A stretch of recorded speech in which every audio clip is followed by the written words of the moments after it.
You've probably heard someone say, you just need more space in your life. In fact, you've probably heard me say that. In our last video, we were talking all about the importance of protecting our space.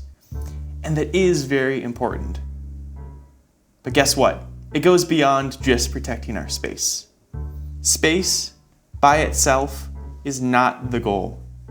Because an empty room isn't automatically peaceful. Because a cleared schedule isn't automatically restful. You see, space only helps when it's designed with intention.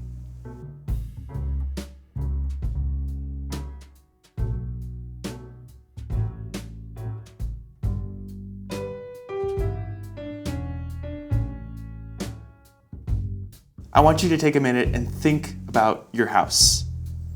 You have a kitchen, a living room, a bedroom.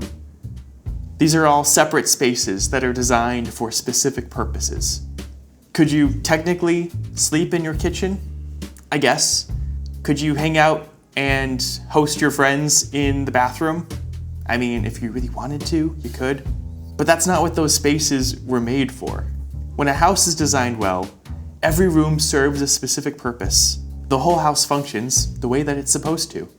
Our mental and emotional spaces work in the same way. When we don't design these spaces intentionally, everything starts to overlap. Work blends with rest, and rest blends with worry. And soon, we're just living in one big cluttered room, wondering why we feel so overwhelmed. Space by itself is just emptiness. But design space is where we start to thrive. When your schedule, your environment, and your mindset all have clear rooms or specific purposes, it becomes so much easier to stay focused, creative, and calm. And the goal isn't to fill every corner with productivity. It's just to simply match a room to its purpose. A space for rest, a space for creativity, maybe a space for connection and networking, and a space just for stillness. When we blur those lines, we lose focus.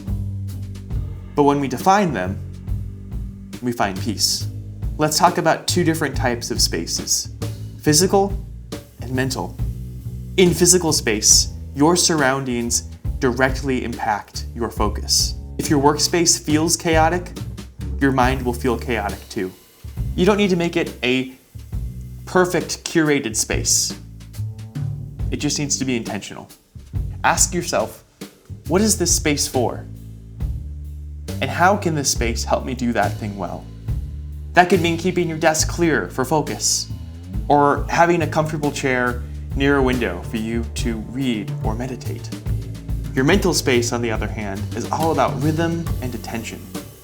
If your brain is constantly jumping between tasks, it's like every room in your house being used all at once. It's like having dishes in your bedroom and your laundry all over your kitchen. Instead, create simple mental rooms. When you're at work, be at work. When you rest, actually rest. When you pray or journal or meditate, be present there. Your presence in what you're doing is the key to all of this. Even small cues, like lighting a candle, or pulling up a specific music playlist, or giving yourself 10 minutes to reflect on what you just did, can help mark those transitions and help keep each room acting as its own specific space. Remember, God designed creation with rhythm, day and night, work and rest.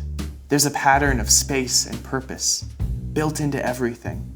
When we live with that same kind of intention, shaping spaces for work, for rest, for worship, and for community, we reflect that same wisdom in how we live. So here is my challenge for you this week. Take a look at your own metaphorical house. Where are the rooms blending together? Where could you redesign a space, either mental or physical, to better fit for its purpose? Maybe that means making your workspace calmer. Maybe it's giving your rest time an actual boundary. Maybe it's scheduling a moment every day to think, to pray, or to just breathe. Whatever it is, make it your space.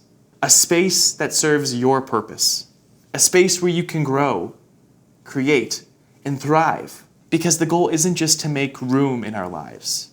It's to make room that actually matters.